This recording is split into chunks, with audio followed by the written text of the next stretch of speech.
머물러 있어라. 그리하면 나도 너희 안에 머물러 있겠다. 가지가 포도나무에 붙어있지 아니하면 스스로 열매를 맺을 수 없는 것과 같이 너희도 내 안에 머물러 있지 아니하면 열매를 맺을 수 없다. 나는 포도나무요 너희는 가지이다. 사람이 내 안에 머물러 있고 내가 그 안에 머물러 있으면 그는 많은 열매를 맺는다. 너희는 나를 떠나서는 아무것도 할 수 없다. 아멘. 자, 오늘 말씀 충전 안 하는 핸드폰처럼 이라는 제목인데요. 오늘 말씀 준비하기 전에 최근에 좀 비싼 핸드폰이 어떤 폰이 있나 하면서 제가 검색을 해봤어요.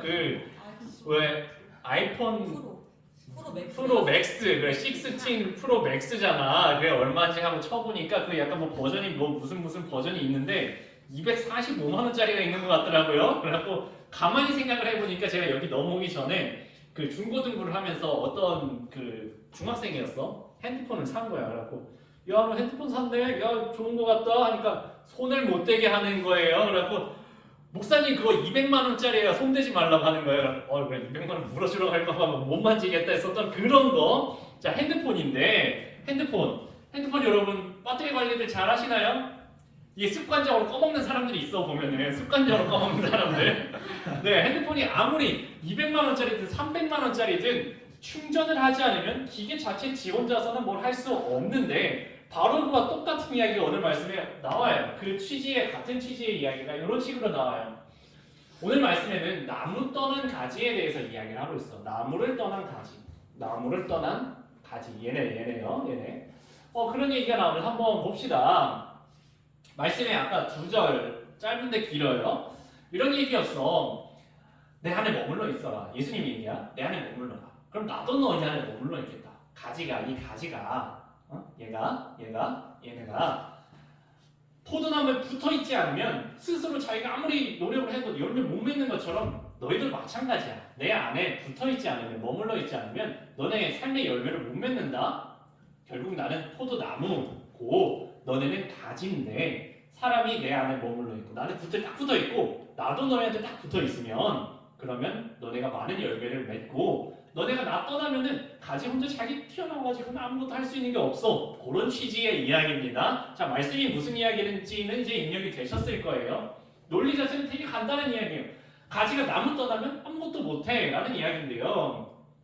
예수님이 뭐 비유를 이야기하신 거지. 진짜 예수님이 무슨 나무가 이렇게 됐다는 이야기 하시는 건 아닐 거고 비유를 통해 이야기를 하시는 거예요. 예수님 자기가 내가 나무야. 너네들은 나뭇가지야. 라는 이야기를 하고 계시는 건데 그래서 제가 그 그림을 그려봤어요. 얘가 이제 나는 또 독립하겠습니다. 그 나무 붙어있는 거 저는 너무 이렇게 묶여있는 생활이 저한테 맞지 않아요. 저는 독립하겠습니다. 나무를 이렇게 생각을 하는 거지. 너 헛수고만 할 텐데 나가서 또 뭐 하려고. 아무것도 할 수 있는 게 없어. 너 고생만 하고서 고생만 죽도록 하고서 열매 하나도 못 맺는다? 그러다 이제 옆에 보면서 쟤네들은 왜 열매 잘 맺는데 나는 왜 열매를 못 맺지? 나는 가가지고 저기 청과물 상에 가가지고 포도를 사가지고 이렇게 테이프로 붙이는 그렇게밖에 못해 너네. 이런 이야기를 하고 계시는 건데 우리가 하나님이 우리 안에 있어야 헛수고만 하는 인생이 되지 않는다. 이런 이야기예요. 이 당시 이스라엘은 여러분 아시는 대로 이스라엘 요 동네는 중동 이 지역에는 2가지 특산물이 있어요. 하나는 올리브고 그래서 올리브유가 요 동네 유명해요. 그리고 또 하나가 포도예요. 그러니까 사람들이 보는 데마다 포도가 없는 데는 없었어. 다 이제 포도가 되게 중요한 작물이었어요. 그러니까 포도 키우는 시절이니까 와닿았을 거야. 근데 여러분 포도 키워보셨어요? 집에 포도나무 있는 사람 있어? 없을 거예요. 그러니까 우리 2024를 대한민국에 사는 우리들은 조금 다르게 설명을 해보려고 제가 준비를 해봤어요. 창조주를 떠난 지구상의 모든 존재. 사실 요 얘기를 하신 거야. 하나님을 떠난 인간. 창조주를 떠난 지구상의 모든 존재. 이게 너네 잘할 수 있을 것 같지? 그거 아무것도 아니다. 이런 얘기를 하시는 건데요. 근데 사실 역사적으로 창조주를 부정하고 싶어 했어. 사람들은 하나님을 부정하고 싶어 했어요. 창조주를 배제하고 우주 생성을 설명하려고 부단히 노력해온 사람들이 되게 많아요. 그 사람들의 책이 지금도 서점 가면 꽂혀져 있어요. 제가 한 번은 제가 이거를 다뤄보고 싶었어. 진화론에 대해서 한번 다뤄보고자 합니다. 진화론. 자, 인간은 어디에서 왔을까? 인간의 기원은 어디일까에 대한 이야기를 교회에서는 당연히 창조론, 목사님 또 창조론 이야기 하시려나 보다. 창조론 얘기 할 거예요. 근데 학교에서는 진화론을 배우잖아. 저도 학교에서 진화론 배웠죠. 네, 진화론을 배웠습니다. 여러분의 솔직한 생각은 어떠신가요? 이 창조론과 진화론 이야기를 들을 때 솔직히, 나는 솔직히 어떻게 생각을 하시는 게 있으신가요? 아마 갑자기 생각들이 있으실 거예요. 아니면 아예 어떤 분들은 아예 그냥 이분법적으로 딱 잘라서 똑같은 나인데 교회 안에서는 오케이 창조론이 맞고 교회 밖을 나서서 학교를 딱 가는 순간 거기부터 진화론이 맞고 이 영역 구분을 하시는 분들도 있을 수가 있어요. 아니면 이쪽에서 그냥 입 다물고 있다가 여기서만 말하고 이런 분들도 계실 수 있고 여러분의 솔직한 생각은 어떠신가요? 저도 좀 그냥 솔직한 생각으로 그대로 이야기를 해볼게요. 제 생각은 이래요. 한번 그냥 제 생각이니까 들어보시고 맞는지 틀린지를 여러분이 한번 판단을 해보세요. 생물체가 일단 존재하는 것을 전제로 힘든 얘기 하신다. 네, 그냥 그런가 보다 하고 들으실 분은 들으시고 관심 있는 분들은 한번 무슨 얘기인가 한번 들어봐봐요.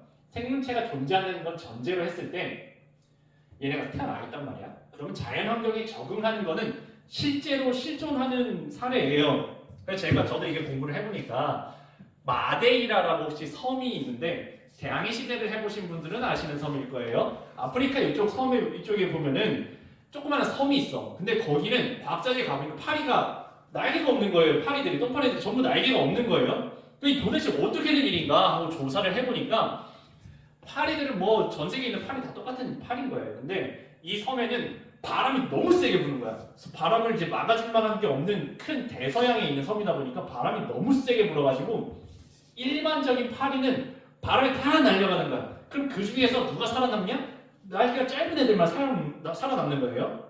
첫 번째 제너레이션에서. 그럼 두 번째는 그 짧은 애들 중에서 제일 짧은 애만 또 제일 살아남는 거야. 세 번째 세대 3, 4, 5, 6, 7, 8, 9, 10 얘네는 세대가 되게 짧아요. 세대가 넘어가면서 점점 짧은 애들만 살아남아가지고 진짜로 이 섬에 가면은 날개가 없어서 못 나는 파리밖에 없다라는 연구 결과를 보면서 그럴 수 있지. 왜 사실 우리가 먹고 있는 옥수수 있죠? 옥수수가 1000년 전에는 되게 조그만 옥수수였어요. 근데 인간이 그 중에서 제일 큰 것만 해서 종자 번식을 하고 그 다음에 또 제일 큰 거 하다 보니까 얘네가 커진 거란 말이야. 그런 방식으로 이루어지면 얼마든지 뭐 그래 적응할 수 있지. 적응하는 건 사실이야. 실제로 일어난 일이에요.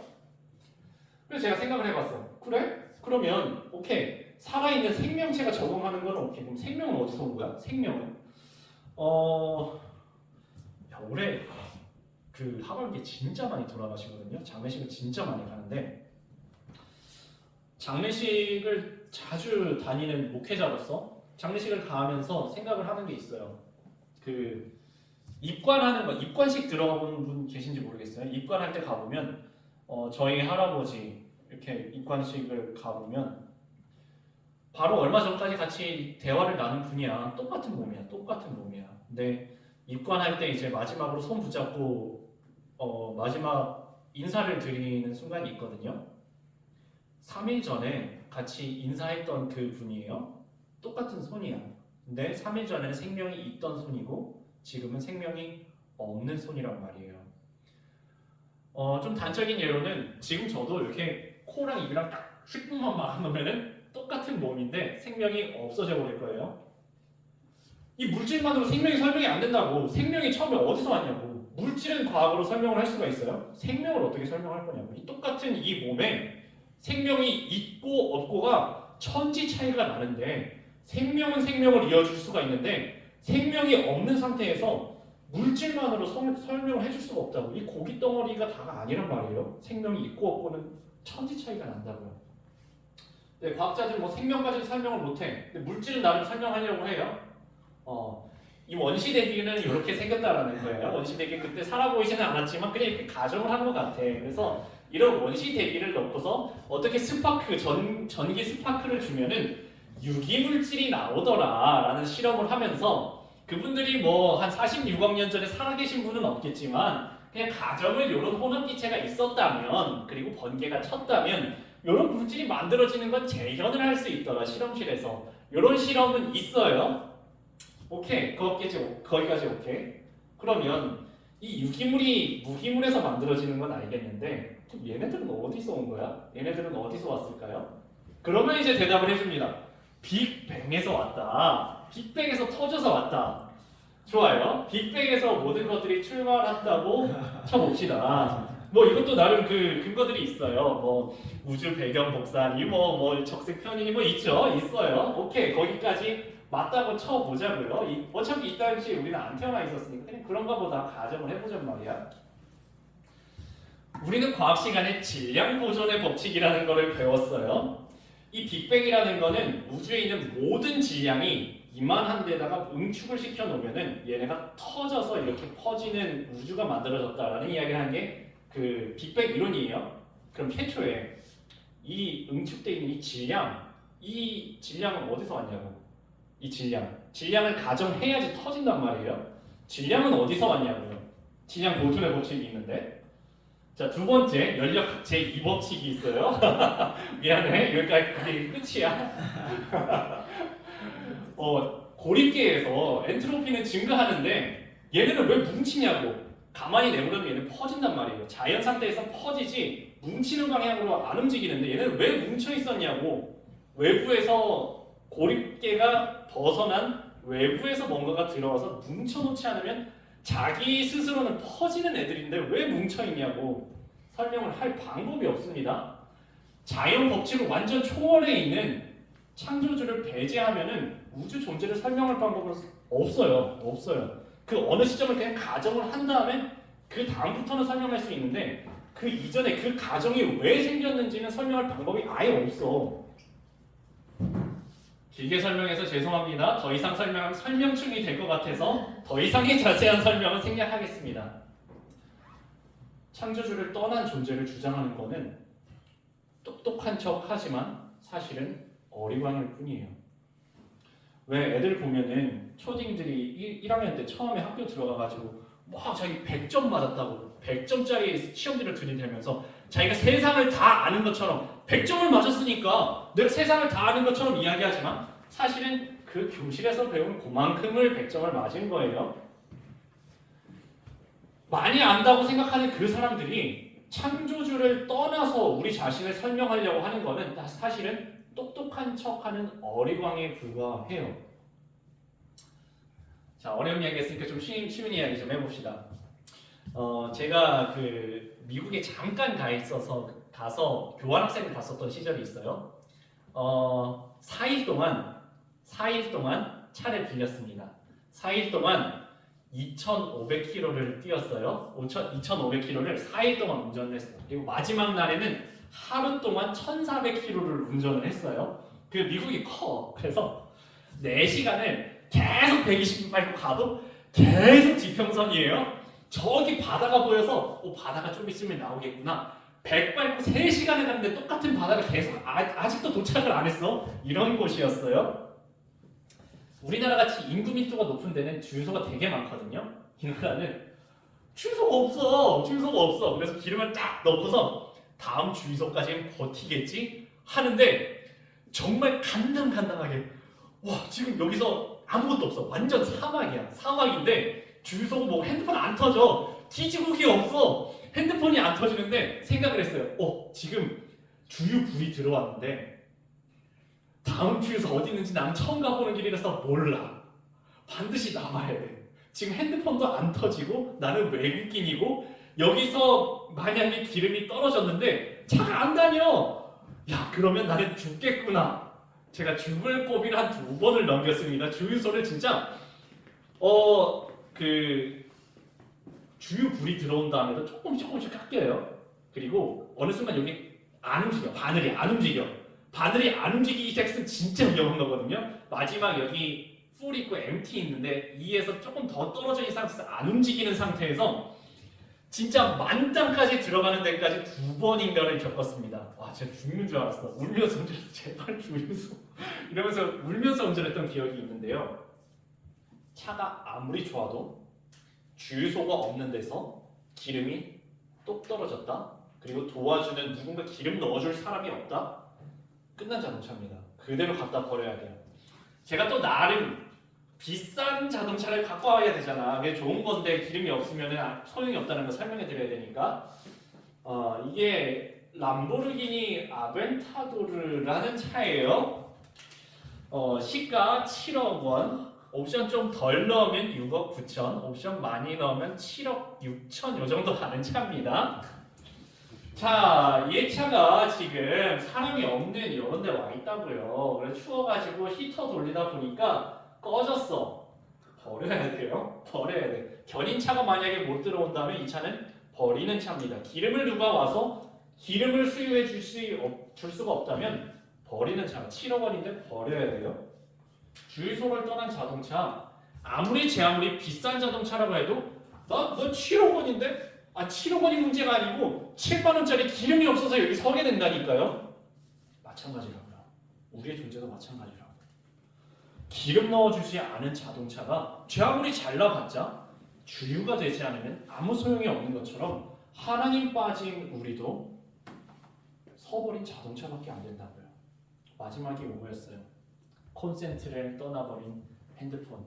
제 아무리 얼마나 많은 기능을 가졌든지 간에 나는 전기 필요 없어. 내가 아이폰 16 프로 맥스인데 전기가 떨어지면 아무것도 할 수 없는 것처럼 오늘 말씀의 요지는 되게 간단해요. 하나님 떠난 우리는 아무것도 아니다. 아무리 내가 똑똑하고 아무리 내가 부자여도 아무리 건강하고 아무리 운동을 잘해도 아무리 유명해도 아무리 잘생겼어도 아무리 예뻐도 하나님을 떠나서는 잠깐 너 잘할 수 있을 것 같은데 아무런 열매 맺지 못하는 인생밖에 되지 않는다라는 간단한 얘기인데 우리 인생은 어떤가요? 하나님을 떠난 우리 사람들 잘난 것 같지만 마지막으로 저희 이야기를 하면서 맞춰보려고 해요. 목회자라는 자리가 약간 우물처럼 계속 퍼져야 되는 자리야. 그래서 가끔씩 저는 이런 걸 생각을 해요. 그럼 나는 누가 채워주지? 나는 누가 채워주지? 이런 생각을 해요.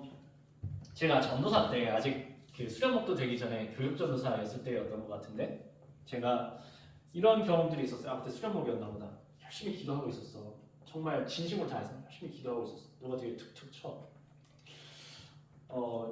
수련목이 눈 감고 기도하면 어떡하냐는 거예요. 전도사가 눈 감고 기도하면 어떡하냐는 거예요. 무슨 얘기지? 하고 보니까 그 교회에서는 전도사는 기도 시간에도 맨 뒤에서 혹시 온도가 괜찮은가, 조명에 문제는 없는가, 방송은 잘 돌아가고 있나, 음향은 잘 돌아가고 있나, 혹시 뒤늦게 오신 분이 주보 없는 분은 없는가, 뒤에서 너는 기도하지 말고 뒤에서 이 예배 전체를 챙겨야 된다고. 그런가 보다. 그때 이제 시작점이었어. 그럼 기도만 그런가? 찬양도 그래요. 저는 이제 자주 저 방송실 자리에 있거든요. 방송실 자리에서 은혜롭게 찬양하리 전능의 주 영원히 함께 하시네 하다 보면 PPT 넘겨야 되는데 타이밍 놓쳐요. 그러면 찬양하다가 갑자기 눈 떠보면 누군가 뒤를 돌아보고 이러고 있어요. 너 왜 안 넘기고 있냐는 거야. 그럼 이제 몇 번 그런 일을 겪다 보면은 찬양의 가사의 내용을 생각하기보다는 타이밍, 어느 타이밍에 눌러야 되는가 이 생각하고 있다고. 설교 말씀 처음에 은혜 받아서 오늘 말씀 진짜 나를 향한 말씀이다. 정말 오늘 말씀 마음에 품고 가야지. 이렇게 말씀을 들으면서 당연히 그렇게 시작했겠지. 그런 은혜가 있으니까 저도 전도사를 시작했겠죠. 근데 어느 순간 되면은 끝나면 회의다. 회의 시간 뭐 해야 되지? 이런 걱정을 하게 된다니까요. 왜 그 결혼식에서도 신랑 신부들은 다른 사람들을 그 주례사도 잘 듣고 그 결혼식에서 참 즐겁게 하는데 사실 신랑 신부는 앞에 되게 얼어있다. 왜 얼어있는지 알아요? 신랑 신부들이 결혼식 바로 전날까지 매우 신경을 곤두세워서 챙기는 게 있어. 식수 인원이라는 거 있어요. 결혼식장에다가 얼마 그 뷔페를 맞춰야 되는 인원이 있어. 근데 정확한 몇 명을 알 방법이 없어. 찍기야. 당일날 교통 상황이 어떤지, 날씨가 어떤지, 연휴인지 아닌지 정말 랜덤한 변수에 따라서 이게 막 50명, 100명씩 왔다 갔다 해요. 그래서 이렇게 하면서 주례사를 듣는단 말이야. 그리고 이제 돌아서 보여서 몇 명인지 세요. 다행이다 맞췄다. 또는 망했다. 너무 많이 남았다. 너무 많이 나오면 그래 돈만 버리고 땡이야. 근데 가장 문제는 음식을 적게 준비했을 때예요. 신랑 신부는 자기 결혼식에 집중을 잘 못한다고. 이 목회자 자리가 말씀에, 찬양에, 기도에 진짜 집중하기가 쉽지 않을 때가 많아요. 최근에 제가 느껴요. 나도 약간 고갈되는 것 같은데 너무 퍼주기만 하고 채워지는 게 없으니까 쉽지가 않다라는 거를 느껴요. 저도 나름 열정이 있고 나름 뭐 잘한다고는 하지 못하겠지만 그래도 하고 싶은 게 있었고 하는 마음으로 목회자의 길을 시작을 했겠죠. 내 재능으로 되는 게 아니더라 라는 게 저의 결론입니다. 내 노력한다고 되는 것도 아니더라가 저의 결론이에요. 하나님께서 부어주시는 게 없으면 내가 아무리 연습하고 스킬이 늘어나고 경험이 많아지고 제 아무리 대단한 어떤 사람이 되어서 심지어는 내가 되게 전국적으로 유명한 목사가 되어서 내 교회가 만약에 10,000명이 되고 10만 명이 된다 할지라도 오늘 부어주시는 하나님의 은혜가 없다면 아무것도 아니면 껍데기밖에 남지 않는다고. 사람들이 어쩌면은 듣는 사람들은 이 설교를 듣고서 아멘 할지 몰라요. 나한테는 아무 감동이 없을 수도 있어. 심지어 진짜 단적으로 이야기해서는. 저는 이런 때의 위기감을 느껴요. 여러분도 마찬가지예요. 아마 하루 이틀 예수 믿으신 분들은 다 없으실 거야. 다 예배 오래 다니신 분들, 예배당 오래 다니시고 교회생활 오래 하신 여러분들 아마 어떻게 하면 경건하게 예배하는 것처럼 보일 수 있는지, 어떻게 하면은 정말 믿음 좋아 보이는 청년인 척 할 수 있는지 다 아실걸요? 다 아실 거예요. 근데 그 와중에도 하나님이 콘센트를 꼽아주듯이, 주유를 꼽아주듯이 우리에게 부어주시는 은혜가 없으면 사실 껍데기밖에 남지 않는다고요. 진심으로. 제가 오늘 마지막 찬양, 이런 찬양을 준비를 해봤어요. 풀은 마를 수 있어. 주님의 말씀은 마르지 않고 시들지 않아요. 우리가 주님을 실수하지 않으시고 우리를 이끌어주시는 주님 바라보고 하나님의 은혜를 사모하는 마음이 우리에게 필요하다고요.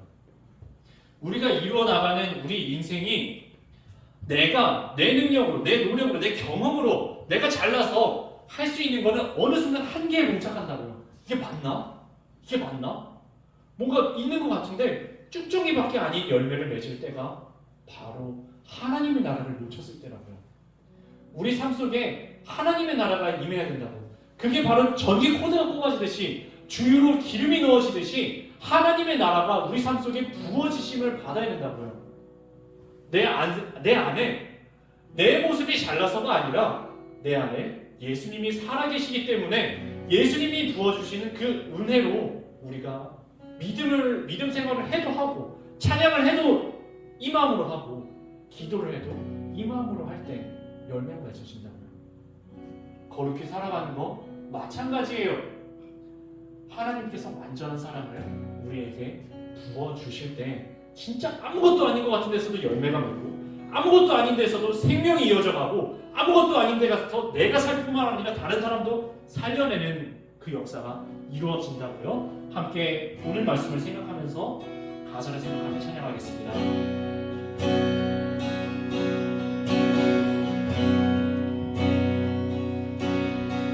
나의 사랑 너는 어여쁘고 찬미하나 너는 보석보다 귀하다 내가 사랑스럽지 않은데 너를 온전히 사랑하고 너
없는 믿음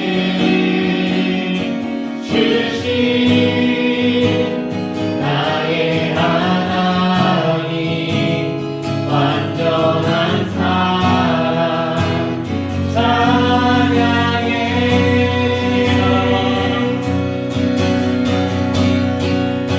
주님의 나라와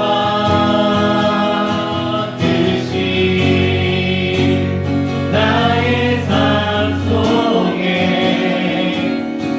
임하시며 주님 알기를 주만 보기를 소망해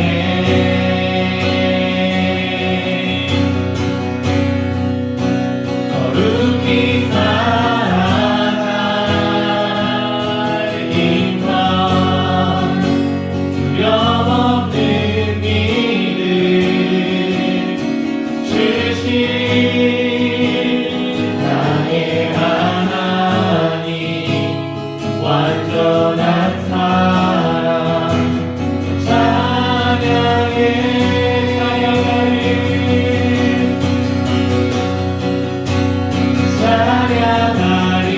찬양하리 만군의 주 영원히 함께 하시네 존귀하신 사랑의 왕 영원히 통치하시네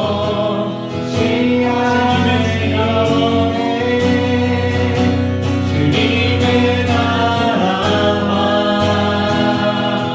뜻이 나의 삶 속에 임하시며 주님 알기를 주만 보기를 소망해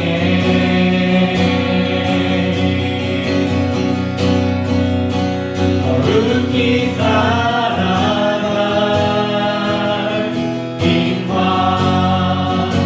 두려움없는 믿음 주신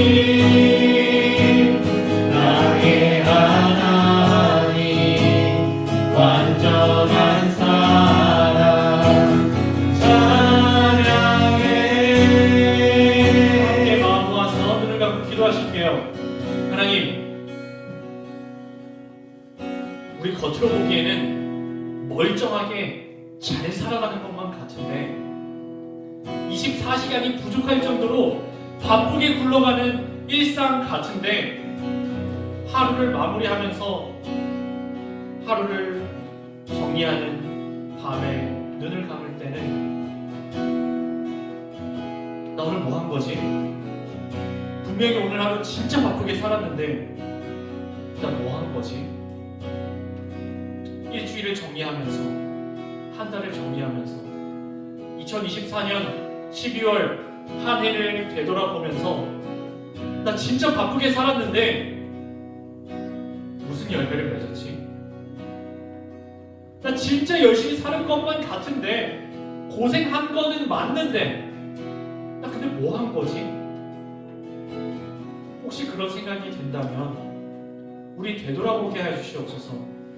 우리에게 하나님이 연결되어 계신지, 하나님이라는 전기 코드가 우리라는 핸드폰에 연결되어 계신지, 하나님이라는 주유소가 우리라는 자동차에 연결되어 있는지, 하나님이라는 포도나무가 우리라는 나뭇가지에 연결되어 있는지 하나님 우리 점검해보게 하여 주시옵소서. 우리 스스로 아무리 열심히 노력하고 내가 아무리 재능이 많고 아무리 잘났어도 아무리 경험이 많아도 하나님과 연결점이 딱 끊어지는 순간 우리 아무것도 아닙니다. 아무것도 아니에요. 오늘 하루 아무리 열심히 일했어도 1년 동안 아무리 열심히 뭔가 땀 흘렸어도 하나님과 연결이 끊어지는 순간 열매를 열어보니까 축정이었다고요. 우리 하나님께 연결되기를 원합니다. 하나님의 마음이 우리 속에 부어주심 받고 하나님의 나라가 우리 삶 속에 이루어지며 주님의 마음이 우리 마음에 부어지기를 원합니다. 주님과 연결되어서 주님 손 붙잡고 하나님의 마음으로 살아가는 저희들 되게 하여 주시옵소서. 함께 마음 모아서 기도하시겠습니다. 사랑의 주님, 저희 나름대로 다들 바쁘게 살아갑니다. 때로는 내가 지금 무엇을 하고 있는지, 오늘 하루를 정말 바쁘게 살았는데 내가 뭘 했는지 기억도 나지 않을 정도로 그렇게 바쁘게들 살아갑니다. 근데 그 바쁨 속에서, 그 분주함 속에서 우리는 무엇을 붙잡고 살아가나요? 내가 진짜 무엇을 하고 있는지도 잊어버린 채 그냥 조급해하면서 달려가고만 있는 인생 아닌지 12월을 맞이한 지금 저희가 한 해를 되돌아봅니다. 주님, 나는 포도나무에 너희는 가지니 내가 너희 안에, 너희가 내 안에 있으면 너희가 많은 열매를 맺지만 너희가 나를 떠나서는 아무런 열매를 맺지 못한다는 오늘 말씀 마음에 새겨봅니다. 주님, 우리 인생이 고생을 했는데 헛수고로 끝나는 인생 되지 않기를 원합니다. 저희 삶에 의미가 있기를 원합니다. 생명이 있기를 원합니다. 껍데기만 있는 쭉정이뿐인 인생이 아니라 하나님께서 부어주시는 은혜로 진짜로 은혜의 열매를 맺는 삶 되게 하여 주시옵소서. 함께하여 주시옵소서. 시간을 주시옵소서. 사랑의 주님, 저희 안 바쁜 사람이 아무도 없습니다. 다 바쁩니다. 근데 우리 무엇 하느라 바쁜가요? 왜 바쁜가요? 그렇게 바쁘게 열심히 정신없이 뛰어다니면서 살아서 우리는 어떤 열매를 맺으며 살아가고 있나요? 우리 주님께 연결되기 원합니다. 바쁘더라도 주님 손 붙잡고 바쁘기 원합니다. 분주하더라도 주님의 마음으로 분주하기 원합니다. 열심히 하더라도 하나님께서 부어주시는 은혜로 하나님 나라를 위하여서 열심히 살아가는, 그리하여서 하나님께서 부어주시는 은혜의 열매를 맺는 마지막 날에, 우리 인생의 마지막 날에 잘하였다, 착하고 충성된 나의 종아 잘하였다, 하나님께 칭찬받을 수 있는 인생의 열매 맺는 저희들의 삶 되게 하여 주시옵소서. 12월입니다. 학기 말이 얼마 남지 않았습니다. 지치지 않게 하여 주시고 그 와중에도 하나님과 동행함으로 각자의 삶의 자리에서 믿음으로 승리하는 인생 되게 하여 주시옵소서. 감사드리며 예수님의 이름으로 기도드립니다. 아멘.